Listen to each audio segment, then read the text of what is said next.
എമ്പുരാൻ്റെ 24 കഷ്ണങ്ങൾ മാറ്റി വെച്ചിട്ടുള്ള ആ ഒരു മൂവി ഇന്ന് നമ്മൾ തിയേറ്ററിൽ വരും. ഫസ്റ്റ് കട്ട് തന്നെ എന്ന് പറയുന്നത് സുരേഷ് ഗോപിയാണ്. സംഭവം എന്ന് വെച്ചാൽ സുരേഷ് ഗോപിയെ നന്ദി പറയുന്നതിൽ സുരേഷ് ഗോപിയെ വെച്ചിട്ടുണ്ട്, അത് കട്ട് ചെയ്തിട്ടുണ്ട്. പിന്നെ ബജറംഗിയുടെ പേര്, പിന്നെ എന്താണ് ആ കുഞ്ഞിനെ, അതായത് ഗർഭിണിയായ ആ ഒരു സ്ത്രീനെ റേപ്പ് ചെയ്യുന്ന ആ ഒരു സീന്, പിന്നെ ഏതോ ഒരു സംഘടനയുടെ പേര് പറയുന്നത്, അതുപോലെ തന്നെ കുറച്ച് ഭാഗങ്ങൾ അങ്ങനെ 24 കഷ്ണങ്ങൾ മാറ്റിയിട്ടുണ്ട്. പ്രധാനപ്പെട്ട 24 കാര്യങ്ങൾ മാറ്റിയിട്ടുണ്ട്. എന്തിനാണെന്ന് എനിക്കറിയത്തില്ല, പാവം. അതൊക്കെയായിരുന്നു ആ മൂവിയുടെ ഹൈലൈറ്റ്.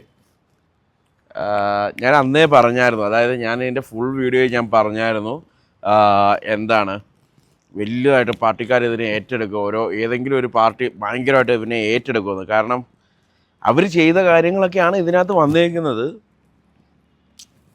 എന്തോ പക്ഷേ നമ്മൾ നോക്കേണ്ടത്, നേരത്തെയും ഓരോ മൂവീസ് ഇറങ്ങിയിട്ടുണ്ട്, ഞാൻ പേരെടുത്ത് ഞാൻ പറയുന്നില്ല. അന്നൊന്നും ഇല്ലാത്ത ആ ഒരു പ്രശ്നം എന്തിനാണ് ഈ ഒരു മൂവിക്ക്? അവർ തന്നെ പറയുന്നു മൂവിയായിട്ട് തന്നെ കാണണം, സിനിമയായിട്ട് കാണണം. ഒന്നും നടക്കാൻ പോകുന്നില്ല, പറിച്ചിലേ ഉള്ളൂ. അതിൻ്റെ പുറകിലൊക്കെ വലിയ കളികൾ നടക്കും.